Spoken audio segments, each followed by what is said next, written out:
Bonjour, bienvenue à cette formation sur le nouveau système anti-fugue au 3e étage du pavillon Saint-Charles. Afin d'assurer la sécurité des religieuses qui ont tendance à fuguer, un nouveau système anti-fugue a été installé dans les ascenseurs du pavillon Saint-Charles. Est-il prêt à être utilisé? Oui, mais nous devons former le personnel. Allons-y! Le principe général est simple. La religieuse porte un bracelet spécial qui bloque l'ascenseur lorsqu'elle s'en approche. Donc, la religieuse ne peut pas prendre l'ascenseur pour sortir d'étage sans permission. C'est exact. Il y a même une alarme sonore pour avertir le personnel.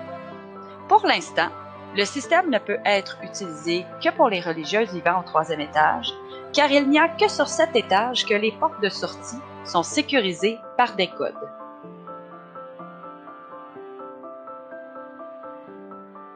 Avant, je devais entrer un code pour appeler l'ascenseur. Est-ce toujours le cas avec le nouveau système? Bien non, c'est le grand avantage car le système permet une plus grande autonomie pour les autres religieuses ainsi que pour le personnel. Voyons comment ça marche. La religieuse porte un bracelet anti-fugue qui comporte une puce de détection par radiofréquence.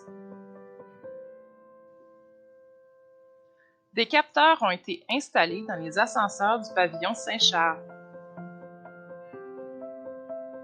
Lorsque le capteur perçoit le bracelet anti-fugue, l'ascenseur est mis hors fonction et une alarme sonore retentit. Pour désactiver le système anti-fugue, il faut entrer le code sur le clavier à l'intérieur de l'ascenseur. Il faut remettre le système anti-fugue actif à l'aide du code lorsque la sœur sort de l'ascenseur. En cas d'urgence, contactez le gardien de sécurité qui viendra réinitialiser le système avec une clé spéciale. Voyons maintenant en détail le processus d'utilisation du système anti-fugue. Étape 1. Le processus de décision. La décision d'installer un bracelet anti-fugue relève de l'infirmière-chef ou de la responsable de garde. Étape 2. La prise de mesure. Prendre la mesure de circonférence du poignet de la religieuse à l'aide d'un ruban à mesurer. Consultez ensuite l'outil de mesure pour déterminer la grandeur du bracelet requis. Étape 3. L'installation.